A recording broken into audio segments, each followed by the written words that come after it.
Hi, I'm Amy Goodman. You count on Democracy Now! To stay focused on the stories that matter most. We count on you to support our independent journalism. If everyone who tunes in to Democracy Now! Signed up for a monthly donation of just $10, we could cover our operating costs for the entire year. Really, that's all it would take. Please do your part today by visiting us at democracynow.org. Stay safe, wear a mask, and thank you so much.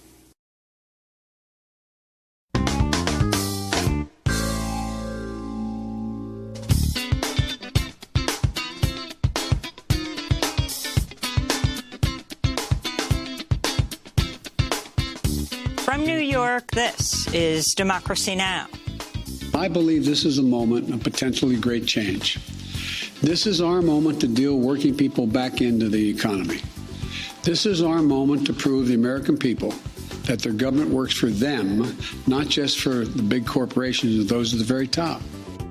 President Biden's domestic agenda is in jeopardy as conservative Democrats and industry lobbyists push back against his sweeping $3.5 trillion plan to expand the nation's safety social net and to combat the climate emergency while increasing taxes on the rich. We'll speak with Congressmember Ro Khanna about the spending bills, Afghanistan, Iraq, Del Rio, Texas, and more. Then 10 years ago today, the state of Georgia executed Troy Anthony Davis for a crime many believe he did not commit. The court-ordered execution of Troy Anthony Davis has been carried out. The time of death is 11:08 p.m. Democracy Now! Broadcast live outside Troy Davis's execution 10 years ago on September 21st, 2011.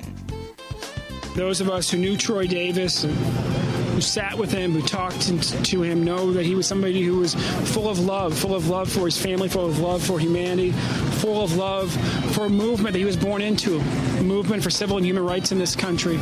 Somebody who said, this movement started before I died. No matter what happens on the 21st, it must grow stronger. That was then NAACP President Ben Jealous 10 years ago. He now heads up People for the American Way. He'll join us live along with Troy Davis's sister, Kimberly Davis. All that and more coming up. Welcome to Democracy Now!, democracynow.org, The War and Peace Report. I'm Amy Goodman. In Del Rio, Texas, photographs and video footage of Border Patrol agents on horseback chasing, grabbing, and whipping Haitian asylum seekers have sparked widespread condemnation. One border agent was heard screaming obscenities at asylum seekers, including children, after they attempted to return to a makeshift camp where thousands have been staying underneath a bridge for days. Hey, you use your women? This is why your country because you use your women for this. White House officials said they will investigate the violent attacks. Meanwhile, Homeland Security Secretary Alejandro Mayorkas traveled Monday to the makeshift camp in Del Rio, where he once again warned asylum seekers not to come to the United States.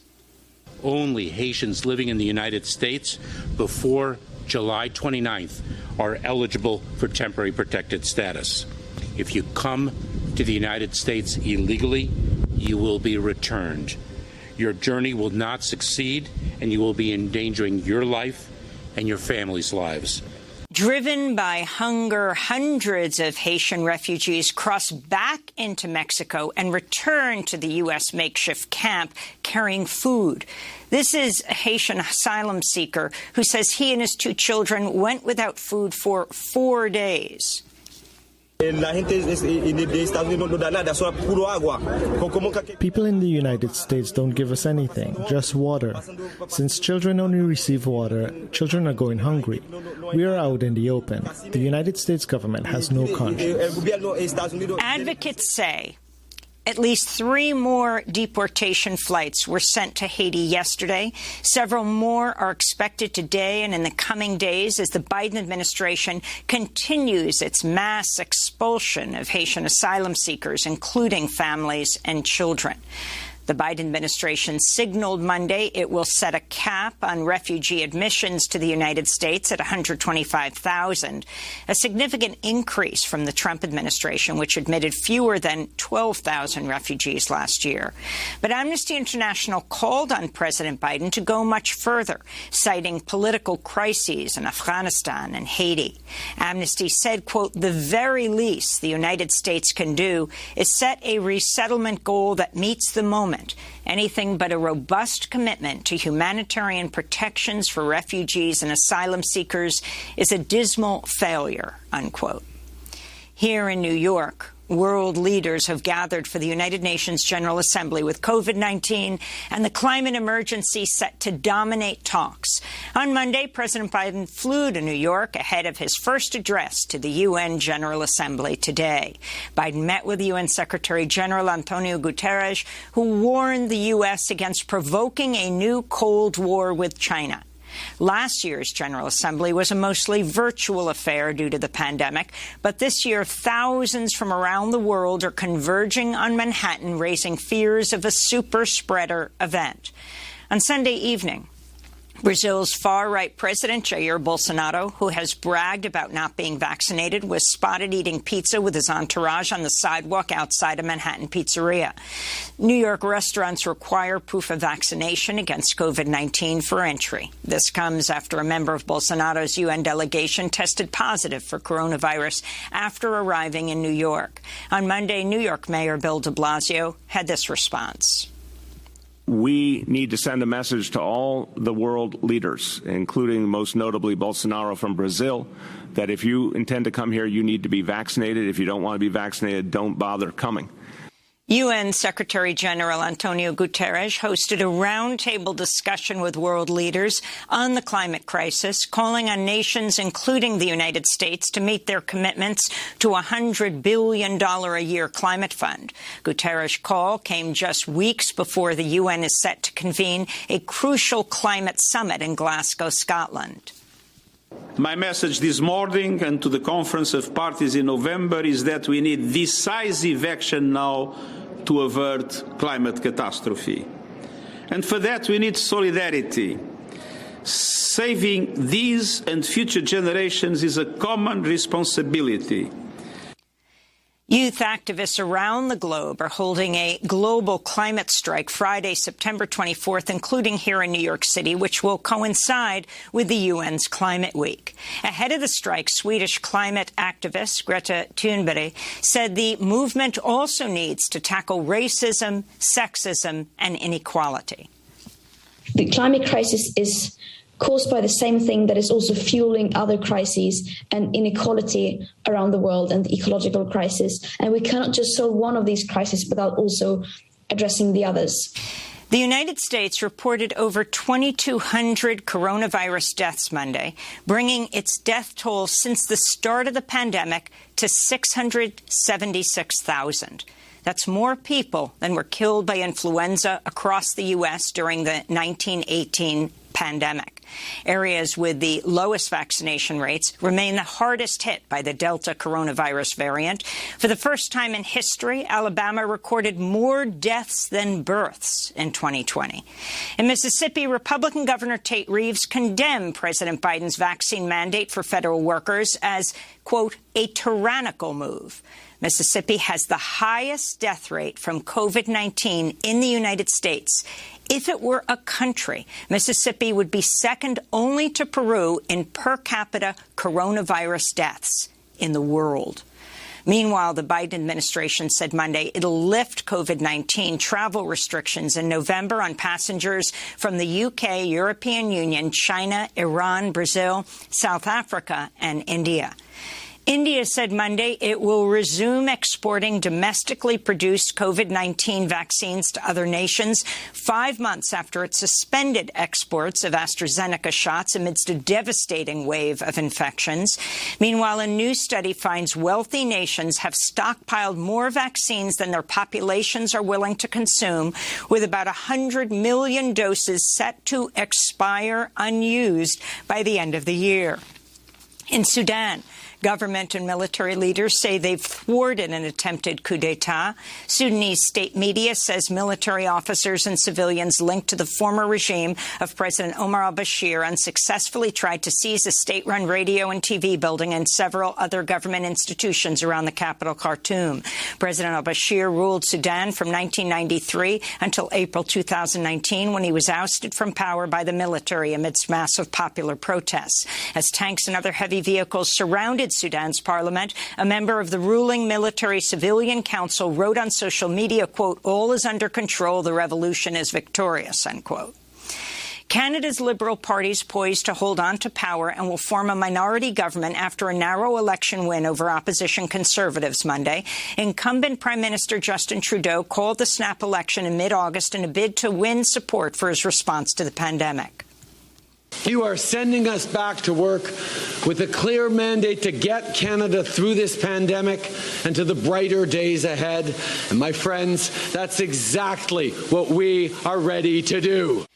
The U.S. Supreme Court is set to hear arguments in December on a case involving a Mississippi law that bans most abortions 15 weeks into a pregnancy.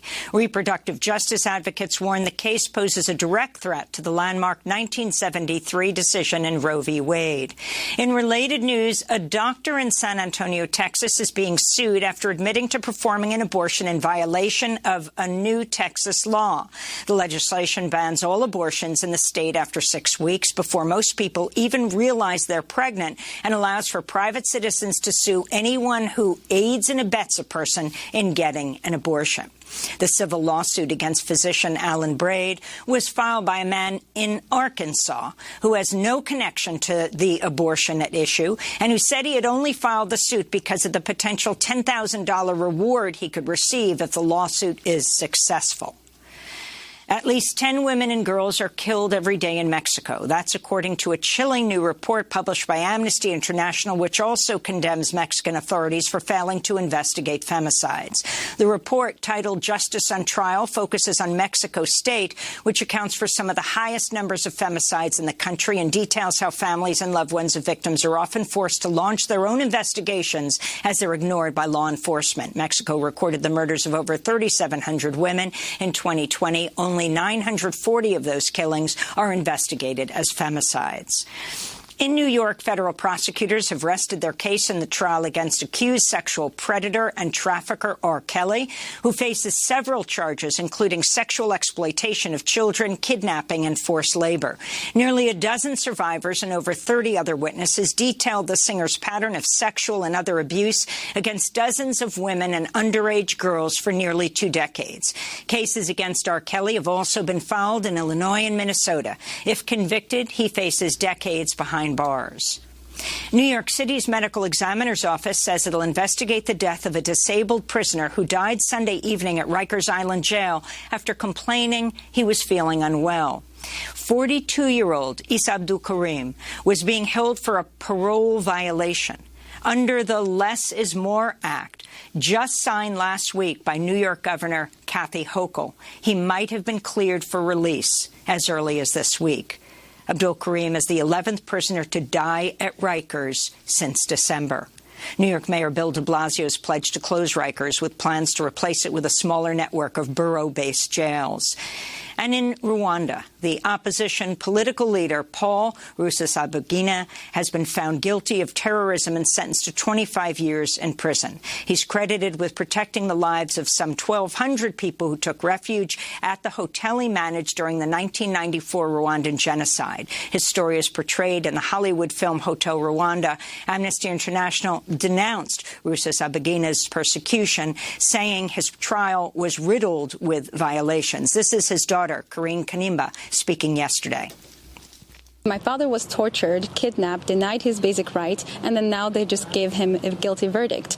A verdict that comes without any credible evidence. The co-accused came on the stand and said that they had been forced and coerced and tortured into saying false things against my father, and the witnesses are paid government agents. And those are some of the headlines. This is Democracy Now!, democracynow.org, The War and Peace Report. I'm Amy Goodman. We begin today's show looking what Senator Bernie Sanders calls the most consequential legislation since the 1930s and FDR and the New Deal.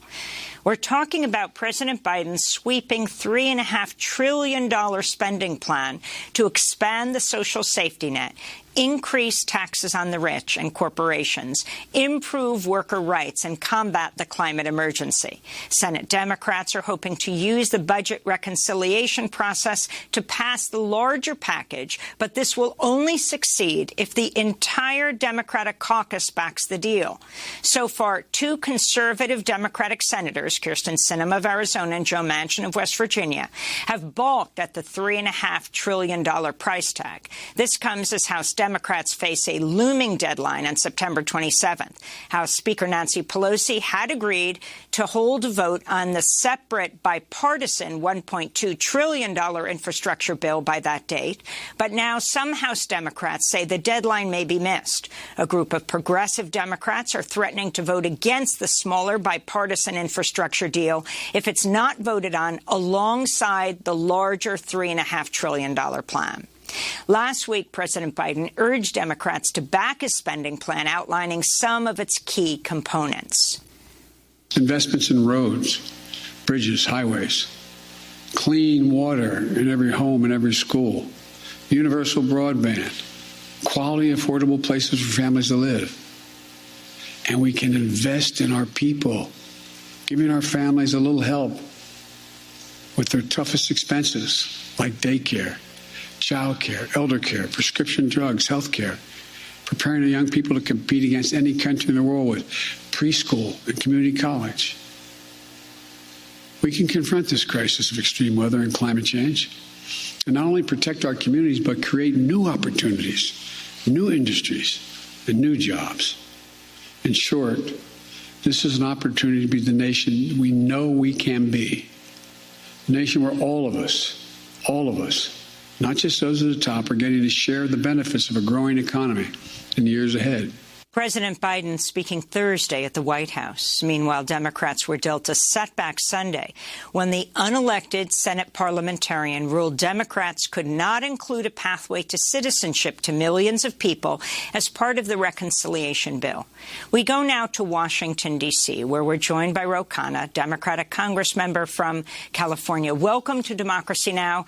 Congressmember Khanna, you are part of a group of progressive Democrats that say that you will vote against the bipartisan bill if it's not voted on alongside this larger, sweeping, FDR-esque $3.5 trillion plan. Explain your position.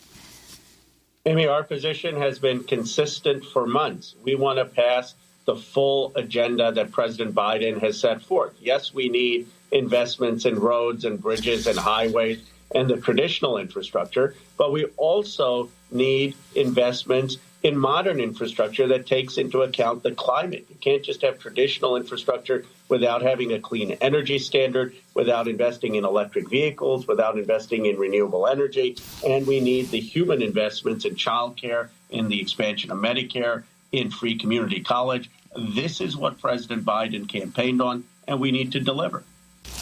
And so how would this work? And talk about the timeline right now. And maybe what most people don't realize, this $3.5 trillion is not going to be spent this year.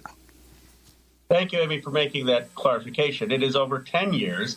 People don't talk about the fact that over those same 10 years, we're going to spend $7.5 trillion on defense. When they talk about defense, they use the one-year number. But when they're talking about social investments, human investments, they use the 10-year number. So this is $350 billion over the year.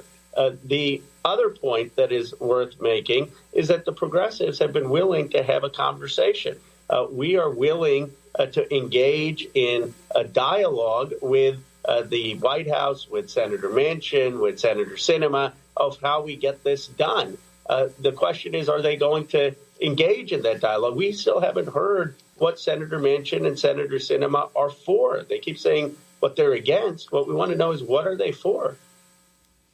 So on Sunday, you tweeted, "Can anyone explain to me why we're passively giving Elizabeth McDonough, who has not won a single vote, more power than any sitting senator or House member to kill the $15 wage and common sense immigration policy?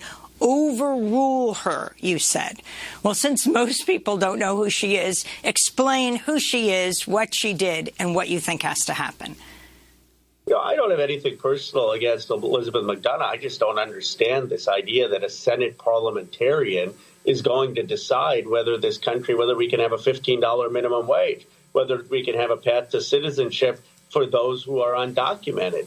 I mean, we fight elections over this. This is what congressional elections are over. This is what the presidential election is over. Madison, Jefferson, they didn't put Senate parliamentarian in the Constitution. It's a total artifice that is a creation of arcane Senate rules. And the point is that the Senate, with a 51-vote majority, is not bound by the Senate parliamentarians' advice of what can pass and what can't pass, as an exception to the filibuster. In the past, the Senate parliamentarian has been overruled many times by presidents and vice presidents. The vice president, of course, is the president of the Senate. And what I've said is that we should overrule her opinion on this. It's just plain wrong. I mean, $15 minimum wage does have a budget impact. Making people citizens who pay taxes does have a budget impact. And it's mind-boggling to me that this one person is going to decide the fate of millions of people. So what can you do? The administration can overrule the parliamentarian. I mean, it takes 51 senators to say we disagree with the parliamentarian's ruling. We have those 51 senators with our 50 Senate members plus Vice President Harris. And a number of us said that they should have overruled her months ago on the $15 wage. Now this has become a pattern of her obstructing the president's agenda. She's making opinions. I mean, she's opining that, well, someone may take away immigration status later on. First of all, she doesn't understand constitutional law. You can't just repeal something. It's a violation of the due process. Second, it's not her place to be having those political conversations. No one elected her. She has no legitimacy. So the president should make it clear, vice president should make it clear that we will overrule her. Now, the question is, well, this will upset norms. This will upset decorum. I mean, what's more important, norms and decorum, or the lives of millions of people who don't have citizenship, or the lives of millions of people who aren't making a decent wage? So your message to Manchin and Sinema right now, and also the issue of who they're beholden to. For example, the well-known ties of Senator Manchin to the oil, gas, and coal industry, and how that can play into his opposing a $3.5 trillion deal, which is about the greening of America. You know, Amy, I have a decent relationship with Senator Manchin. I've never questioned his integrity. My point is, let's get to the right policy. Let's have a conversation. I mean, I understand that there's fossil fuel industry in his state. And so if he has a view that we need to have more investment in his state in clean energy so that these jobs are first in West Virginia, and he can go to his constituents and say, this is not going to cost the economy in West Virginia, it's actually going to add to it, I'm open to having that conversation. Many progressives are open to having a conversation with him. We don't know exactly where he and Senator Sinema are coming from. For example, on voting rights, his plan, it's not one I fully agree with, but it's a good one. And the progressives can rally around his voting rights plan. I guess my question to the senator about Manchin and Sinema is, what is their plan? What are they proposing? That, as an initial matter, is necessary for us to get to a yes. And we made that clear to both the White House and those senators that they have to come up with a proposal. Manchin has said he has a concern about the money. Manchin has received more campaign donations from the oil, coal, and gas industries than any other senator. Maybe that's the money he's concerned about?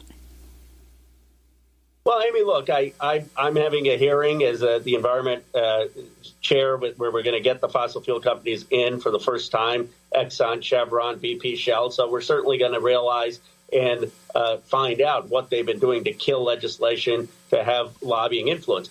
I will say this. I mean, West Virginia has a large fossil fuel industry. So if there are individuals who are supporting him in those industries, that to me, in and of itself, isn't what is the decisive factor. What is the decisive factor is what is he for? And if he comes onto the table and says, look, I want these things for West Virginia, I think he'll find a lot of people in the caucus are willing to do that. We want to have a dialogue with him. I personally have never questioned his integrity. What I want to do is how do we get to a yes for the president's agenda, and it's in all of our interests as Democrats to do that. Congressmember Khan, I also want to ask you about these shocking images out of Del Rio, Texas, where Border Patrol agents on horseback have been filmed chasing, grabbing, and whipping Haitian asylum seekers. One border agent was heard screaming obscenities at asylum seekers, including children, after they attempted to return to the makeshift camp where close to 15,000 people have been staying under the International Bridge in Del Rio for days. Your response? Well, that's not the American way of doing business. We are a nation that respects the rule of law. We respect human rights. And anyone wearing the United States uniform as a Border Patrol agent needs to live up to those highest standards, no matter how difficult the circumstances. Second, we need an increase in the refugee camp. As your earlier show had indicated, Barbara Lee, myself, other progressives have said that we this year need to increase that to 200,000 refugees, given the crisis in Afghanistan and our obligation there, given the crisis in Haiti. It's 200 million people, 200,000 out of a country of 330 million. We can do that, and we can disperse those refugees across the United States after vetting them. Finally, I do think we need in-country processing. I mean, what we shouldn't have the surge and rush to the border. That's not helpful for anyone. It's not helpful for the protection of human life. We need to be, of course, giving food and water and treating people fairly. But what we really need to say is we need to be processing people before they get to the border and focus on how we deal with the situation in country. The man with the whip on horseback, Border Patrol, said, welcome.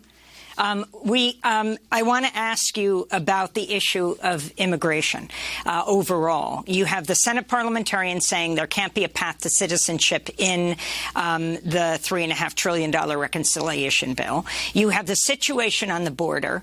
President Biden, while introducing extremely sweeping, important legislation domestically, when dealing with immigration, has very much followed in the footsteps of President Trump, sometimes surpassed him when it comes to expelling people from the United States. There have been hundreds of Haitians daily now that are being deported back to Haiti, even though the president has ruled that they have TPS for those, who came to the United States before August.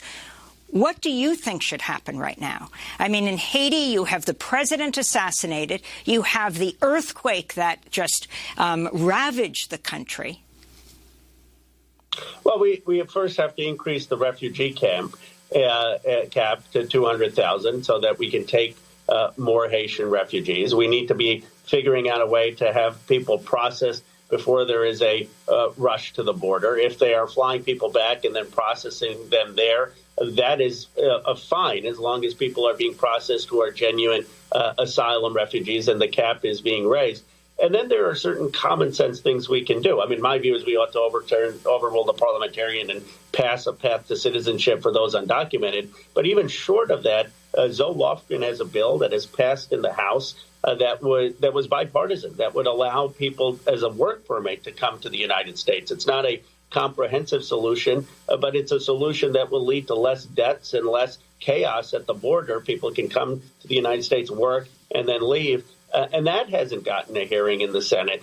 There are things that we can do at least to make a dent to the problem that we have done in the House and that are sitting without any action in the Senate.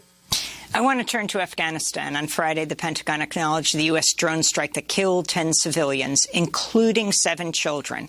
The last drone strike in the final days of the U.S. withdrawal was a tragic mistake. The Pentagon previously asserted the strike as righteous, claiming it prevented an imminent threat by ISIS-K fighters. But investigations by the New York Times and other news outlets revealed the victims were instead an aid worker who helped a UN aid agency, Zamari Ahmadi, and his family members were the ones killed. Ahmadi's family is demanding a probe into the killing. This is his brother, Ramal. They should accept and pay their damages. They should come to me and apologize and offer their condolences. They should pay blood money. We are innocent. They should evacuate us. This is just an astounding story. He drives into their home in Kabul at the end of the day. All of the children, as they did every day, would climb into the car to welcome him home. And that's when the U.S. drone struck and killed them. Lawmakers now in Washington are saying they'd investigate the deadly strike, while activists are renewing calls for an end to U.S. drone warfare. Your response? Oh, it's an unspeakable tragedy. I mean, we, as the United States, struck a family that was completely innocent. Children were killed. There is no spin or sugarcoating this. This was a brutal, unspeakable tragedy. At the very least, it shouldn't even be a debate. We owe compensation. We owe the family evacuation. We owe the family an investigation so that we understand why this happened. But it also raises, Amy, broader questions about oversight and transparency on the drone strike program. Senator Warren and I are working on an issue of what is the standard before a strike is ordered, what is the intelligence that is required, what is the process of who needs to sign off on that. This is, as you know, not the first time that civilians have been killed with drone strikes, and we need to have far more oversight and far more standards in conducting over-the-horizon operations which rely on strikes. So President Biden has pulled the U.S. out of Afghanistan. It's not clear how many mercenaries there, intelligence are still there. The call is for an investigation into the last few weeks of the chaos of the withdrawal. Are you calling for an investigation of the entire 20 years of the U.S. war? We see this drone strike that killed 7 children because so many reporters are there. It's why the Pentagon was forced to admit this, because they interviewed the survivors. They had the video footage. This is a picture of Afghanistan for 20 years in rural areas. You're absolutely right, Amy. I mean, how many drone strikes have killed innocent civilians over the last 20 years? And Anand Gopal's brilliant reporting in the New Yorker, where he talks about how it was actually Ghani's army, General Sadi, who the New York Times had as an op-ed columnist, was ordering the killing of civilians. An op-ed, they allowed an op-ed of his, and he was ordering the killing of civilians in these rural communities. So we need to ask, why is it that for 20 years, general after general came to the United States Congress and said we were winning when we were not? Why is it that we never accepted the Taliban surrender offer back in the early 2000s? Why is it that we were oblivious to the human rights abuses, not just of the Taliban, but of the Afghan army in rural America, in rural Afghanistan? And why is it that we weren't listening to voices like Anand Gopal's, who's been writing about these issues clearly for decades? Where is the myopia in our foreign policy establishment that these perspectives aren't getting through? So would you call for an investigation of the entire Afghanistan war? I have. I have called explicitly for an investigation of the 20-year Afghanistan war, including the Afghan papers, where there is evidence that people like Donald Rumsfeld blatantly lied to the American people, knew we were losing, knew that they were out there on TV basically lying. So we need to understand the entire context. And in that 20-year context, of course, investigate the withdrawal. No one is saying it was perfect. I support the president's decision, but let's investigate that as one chapter in a very tragic 20-year story. Very quickly, do you call for an end to the war in Iraq, the U.S. troops to come home? I do. And I think that those troops are sitting targets that are making us less secure. We need to have a responsible way of ending that war. And you know who I would put in charge, actually, of the 20-year investigation in Afghanistan is Barbara Lee. When I saw on cable news for 3 weeks, person after person coming on cable television who was an architect of our failed strategy, I said, where is Barbara Lee's voice? I mean, she warned us for 20 years that this is what would inevitably happen. Let's have her be in charge of an investigation over 20 years of the Afghanistan war. Ro Khanna, we want to thank you for being with us, Democratic Congressmember from California. And you can also go to our website to see our interviews with the New Yorker writer Anand Gopal and with Barbara Lee, the sole vote against war before the Afghanistan war 20 years ago. This is Democracy Now! When we come back, we go back in time 10 years to the execution of Troy Anthony Davis. Stay with us.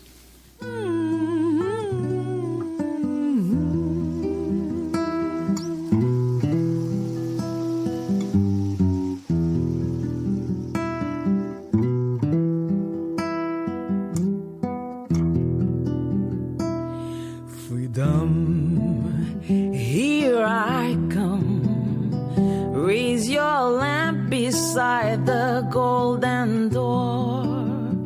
Welcome my hopes and my dreams ashore. Freedom Bound by Emmeline Michel. This is Democracy Now! I'm Amy Goodman. As we look back at a major milestone in the fight to abolish the death penalty in the United States, 10 years ago today, September 21st, 2011, when the state of Georgia executed Troy Anthony Davis for a crime many say he did not commit. He was put to death despite major doubts about evidence used to convict him of killing police officer Mark McPhail, including the recantation of 7 of the 9 non-police witnesses at his trial. They say they were threatened. As the world watched to see whether Troy Davis's final appeal for a stay of execution would be granted by the U.S. Supreme Court, Democracy Now! Was the only news outlet to continuously broadcast live from the prison grounds in Jackson, Georgia. During our 6-hour special report, we spoke with Troy's supporters, family members who held an all-day vigil, then heard from those who witnessed his death by lethal injection shortly before midnight. Soon we'll be joined by 2 of the people who were with us that night. But first, we revisit that day, a decade ago, starting with someone who cannot be with us. Troy's oldest sister, Martina Davis Correa, his most vocal and steadfast advocate, who endured a decade-long battle with breast cancer and died at the age of 44, a few weeks after this. Martina speaking hours before her brother was executed when she rose to stand from her wheelchair. So I want to stand with my family and say that our lives and my sons and my sisters and brothers' lives, my niece's life, has been richer for knowing Troy. Anybody who's met Troy has come away with an imprint of him on their soul. I don't have to tell people what my brother's like, because once they get to meet him, they can see for themselves. And that's why they've tried to keep him voiceless in the press, because they don't want you to know who Troy Davis is, because then you couldn't stand by and allow the state to kill in your name. So I just would like to say that I am Troy Davis.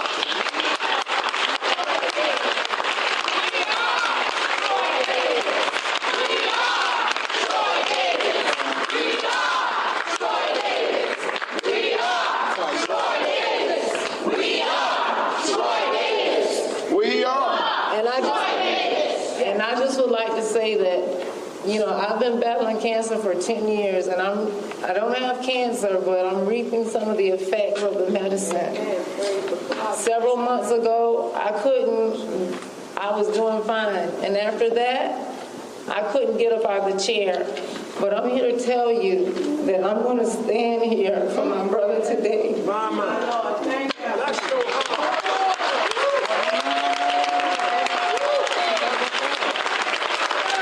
When did she?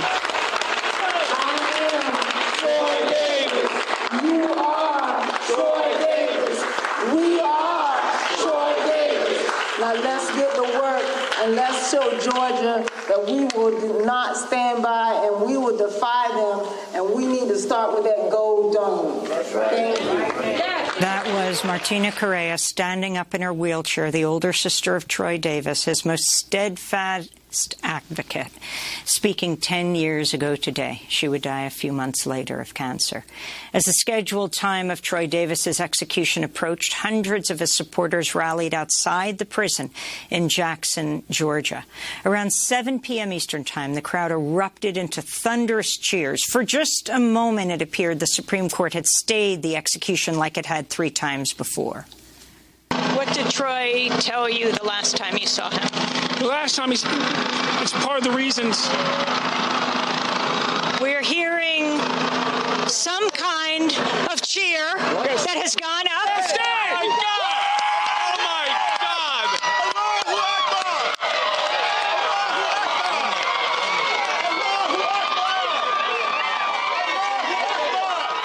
But the jubilation was short-lived. That was Ben Jealous, who will be joining us in a minute. After realizing the execution had just been delayed, not stayed, supporters of Troy Davis waited for news from the Supreme Court. At about 11:45 p.m., the crowd went silent when it was learned the High Court would not stop the execution. Prison officials began the lethal injection process minutes later at about 10:53 p.m. Troy was pronounced dead shortly thereafter at 11:08 p.m. The court-ordered execution of Troy Anthony Davis has been carried out. The time of death is 11:08 p.m. Again, prison official sharing the news that Troy Anthony Davis was executed at 11:08. That was the time of death. I'm standing with Wesley Boyd, and I'd like to say there's been a travesty of justice, and I'd like to tell America ought to be ashamed of itself, and God help America. And if you're alive with America, please don't come to Georgia. Don't come to Georgia. Don't buy any Georgia pecans. Don't buy any Georgia peaches. Don't buy any trade with Georgia. The whole world. Don't buy anything with Georgia. God bless America, and God bless Troy Davis. Minutes after the state of Georgia executed Troy Davis, a group of reporters who witnessed the execution walked out of the death chamber and onto the prison grounds. They described Troy Davis's final moments. This is John Lewis, a radio journalist at WSB. Basically, it went very quietly. The McPhail family and friends sat in the first row. Warden read the order, asked if Troy Davis had anything to say, and Davis lifted his head up, looked at that first row, and made a statement in which he said he wanted to talk to the McPhail family and said that despite the situation you're in, he was not the one who did it. He said that he was not personally responsible for what happened that night, that he did not have a gun. He said to the family that he was sorry for their loss, but also said that he did not take their son, father, brother. He said to them to dig deeper into this case, to find out the truth. He asked his family and friends to keep praying, to keep working, and keep the faith. And then he said to the prison staff, the ones he said who are going to take my life, he said to them, may God have mercy on your souls. And his last words were to them, may God bless your souls. Then he put his head back down, the procedure began, and about 15 minutes later it was over. As Troy Davis's death was announced, I turned to Ben Jealous, who was standing with the family of Troy Davis in the protests. Ben was then the president of the NAACP. You know, my heart goes out. It goes out to the McPhail family. We're surrounded by the Davis family. All of our hearts are broken. I've known his nephew since his nephew was 3 years old. But right now, it goes out to the guards. You know, there was a moment the other day when my staff was in there and the family was in there, and the guard leaned over to Martina and asked her to hold it together because he said, we're just barely holding it together. He said, my mom's been praying for you guys for days, and there was a sense that if she started crying, the guards would start crying. And we have to remember that, you know, these are men, these are working class men and women. You in a rural area looking for a good-paying job to support their family. And this shouldn't be part of it. They know they may have to execute somebody, but having to execute somebody in the midst of so much doubt. When the former warden used to be the boss here saying, stay the execution. The former head of the FBI saying, stay the execution. Republicans, Democrats, conservatives, liberals, all saying, stay the execution. It's absolutely inhumane. It's not just a crime against Troy Davis. It's a crime against our democracy. It's a crime against those specific men and women who are called to hold down his left leg or his right leg amidst so much doubt when even their old boss is saying, stop this, don't do it. And Ben Jealous will join us in just one moment. Just some of the voices from Democracy Now! Special broadcast, September 21st, 2011, 10 years ago today, when Troy Anthony Davis was executed by the state of Georgia. When we come back, we'll speak with two people who were there that night and who continue to fight to abolish the death penalty. In addition to Ben Jealous, Troy's sister, Kimberly Davis. Stay with us.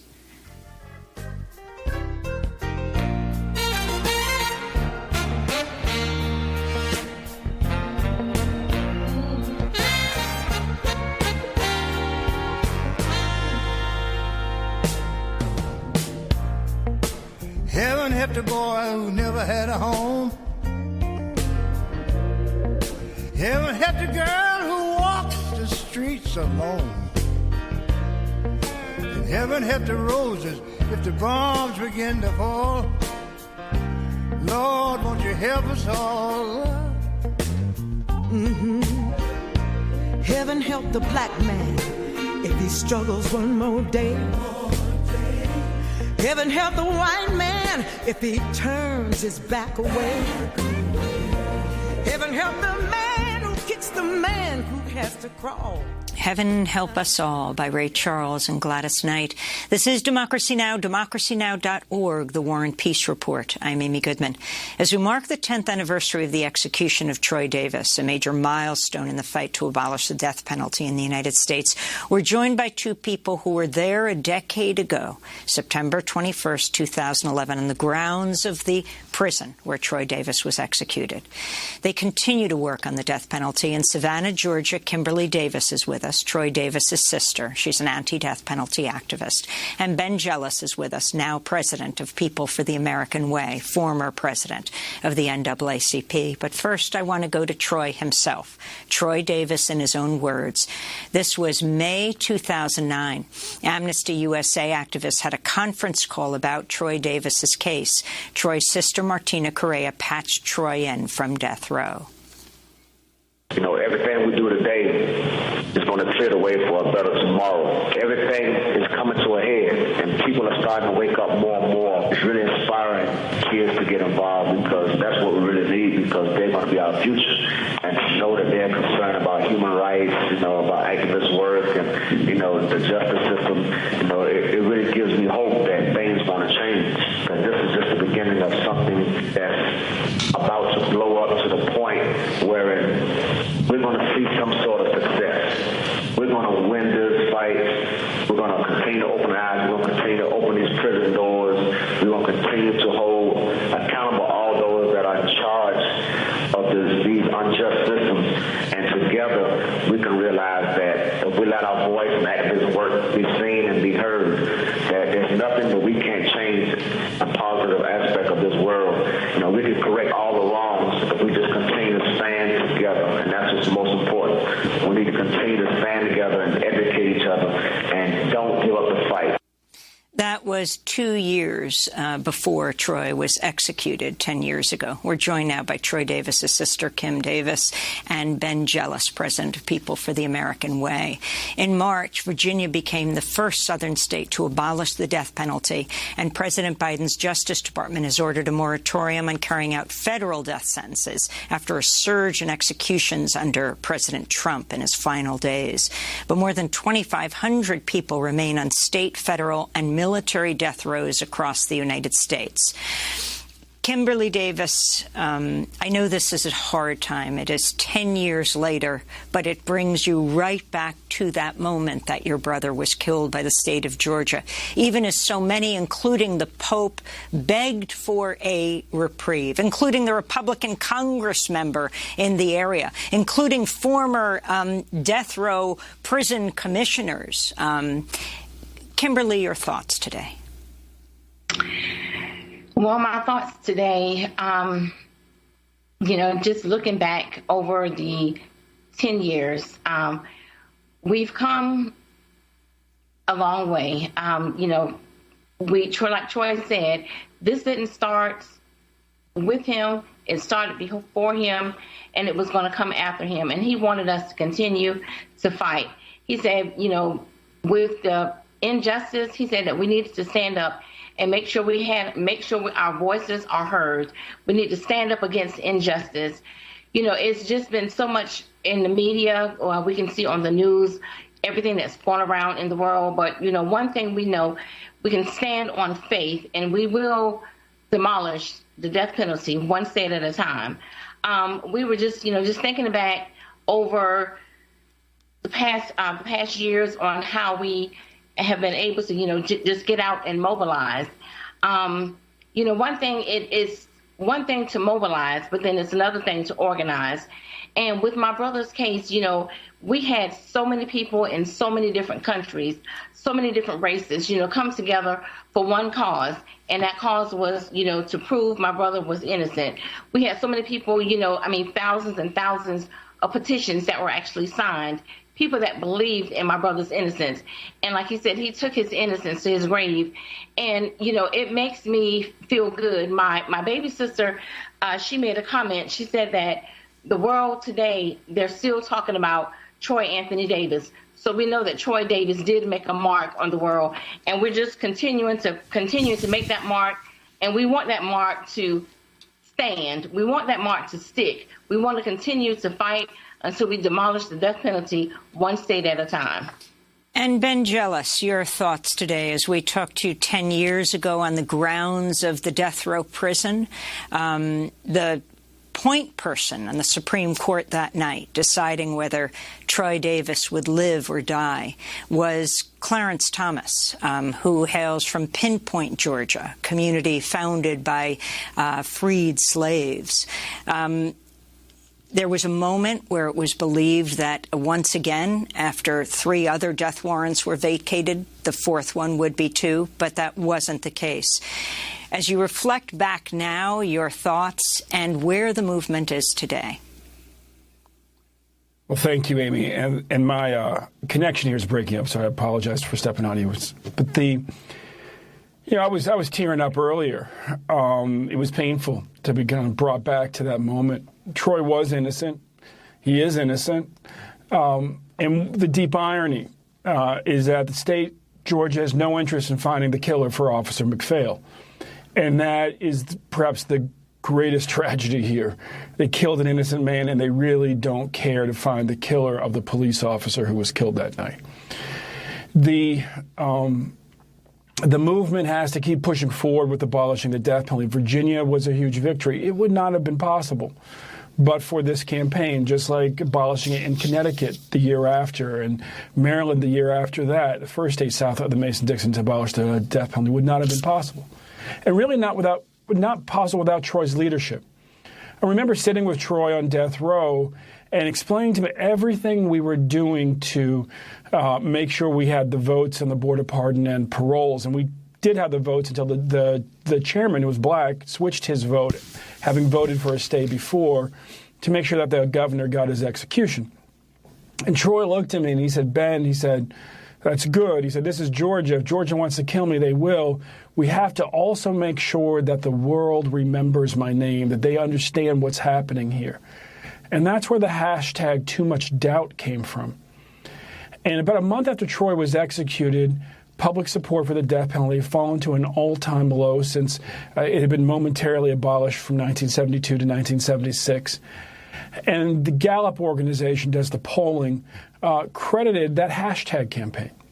And it was a reminder, honestly, of what millions of young people on a new platform back then called Twitter were able to get done, shift public opinion. This kind of hashtag activism that us older activists can deride absolutely played a role in creating the opportunity where we've been able to abolish the death penalty in multiple states. We have a few more to go.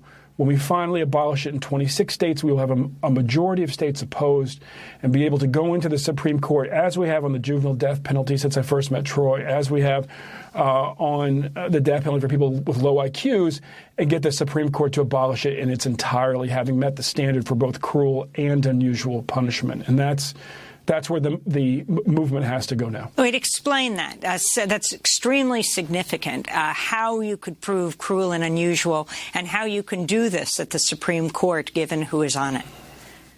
Yeah, well, the last part's a bit harder. Donald Trump has packed the Supreme Court. With that said, Supreme Courts have been packed before and have often surprised the conservative movement when people just hold to kind of basic constitutional principles. And one of those is the Eighth Amendment to the Constitution, which prohibits cruel and unusual punishment. Now, that's a high bar. The standard it's based on for British common law is cruel or unusual punishment, meaning if it's either, it would be unconstitutional. But in America, it's and, so it must be both. The Supreme Court has long held that the death penalty is cruel, just by its nature. Executing a human being is cruel. Unusual, the standard is a majority of states opposed. That means you have to get to 26 states. This is the strategy that we use to abolish the juvenile death penalty. As of maybe 1999 or 2000, our nation was only one of 10 on planet Earth that was still sentencing children to death. But a couple of years later, we were able to abolish it in the Supreme Court because, as a movement, we got more than 26 states, more than 25, at least 26 states, to abolish the juvenile death penalty. And then the Supreme Court said, yes, we've long held that the death penalty was cruel for juveniles. We will abolish it. We did the same thing for people with low IQs. Actually, a few years before that, the people that the court refers to as the mentally retarded, a terrible term, but that's the court's term. And similarly, the court has held that the death penalty itself is cruel for anyone. We just, once again, just got to get to a majority of states, and we are on our way. Virginia, a state with a terrible history when it comes to the death penalty. Multiple innocent people executed in that state, a state that even made it possible at one point in its history to literally lynch somebody in the courtroom, to charge, arrest, convict, sentence, and execute somebody all in one day. And when you see a state like that abolish the death penalty, you know that the days are numbered in our nation for the death penalty as a whole. We are very, very close. Why wasn't Troy Davis's execution investigated? The continuation of the investigation into his case, where many pointed to another man who is the one who walked into a police station that night with a lawyer and pointed the finger at Troy Davis, who many say did not have a gun that night that the off-duty police officer was killed.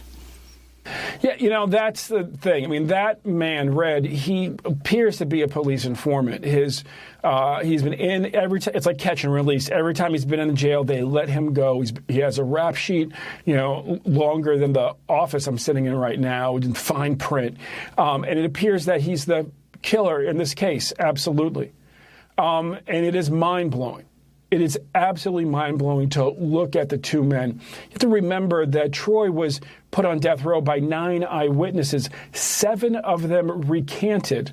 The only 2 that wouldn't were him, Red, I forget his last name, and a woman who claimed that she recognized Troy from over 100 yards away on a moonless night when he was standing under a tree within a group of men. This is a dark-skinned black man across a very dark, long distance in the shadows. And she said without a benefit of the doubt, she was completely not credible. Meanwhile, 6 more eyewitnesses came forward to say that it was not Troy, it was Red.